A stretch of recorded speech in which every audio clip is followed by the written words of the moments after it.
বিসমিল্লাহির রহমানির রহিম। আসসালামু আলাইকুম সুপ্রিয় দর্শক, আমি আজকে যে রেসিপিটা আপনাদের সাথে শেয়ার করব সেটা হচ্ছে ভুরি ভুনা বা বট ভুনা।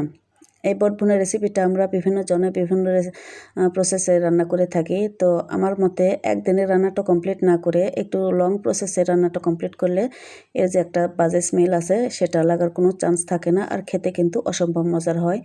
তো আমি আমার রেসিপিটা আপনাদের সাথে শেয়ার করছি, আশা করছি ভালো লাগবে। চলুন দেখে নেওয়া যাক মূল রেসিপিটি।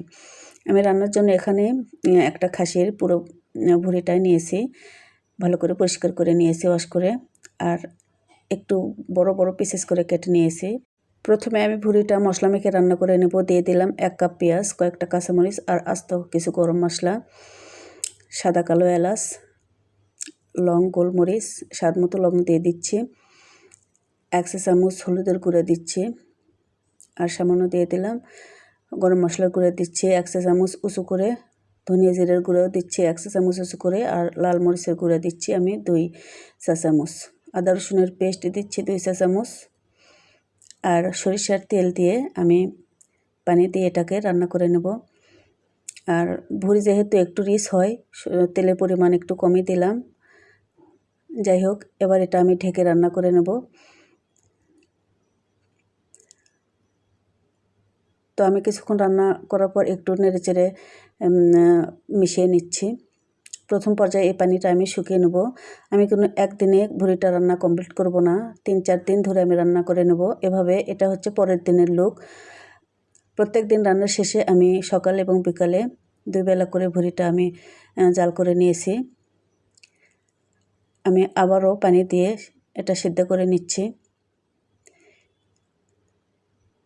তো ভুঁড়িটা ভালোভাবে সিদ্ধ করতে যতটুকু পানি লাগবে আমি কিন্তু দিয়ে বারে বারে রান্না করে নিচ্ছি। এটা হচ্ছে তৃতীয় দিনের লুক। আমি আবারও ভুঁড়িগুলো ভালো করে উল্টে পাল্টে নিচ্ছি। 3-4 দিন জাল দেওয়ার পরে আমার ভুঁড়িটা কিন্তু অলমোস্ট সিদ্ধ হয়ে এসছে, আর লুকটা এরকম এসেছে। আমি কিছুক্ষণ জাল দিয়ে একটু গরম করে নিচ্ছি। আমি দেখাচ্ছি কীরকম সিদ্ধ হয়ে গেছে। তো এই ভুঁড়িটা কিন্তু অনেকেই প্রেশার কুকারে সিদ্ধ করেন, এতেও কিন্তু বাজে একটা স্মেল থেকে যায়। এভাবে করে যদি বারবার পানি দিয়ে রান্না করে নেওয়া যায় তাহলে সেই গন্ধটা লাগার চান্স থাকে না। আমি ভুঁড়িতে একটা বাগার দিয়ে নেব, স্পেশাল বাগার। পরিমাণ করে তেল নিয়ে 2টা শুকনো মরিচ কেটে দিচ্ছি। একটু মরিচটা ভাজা হয়ে আসলে 1 কাপ পেঁয়াজ দিচ্ছি।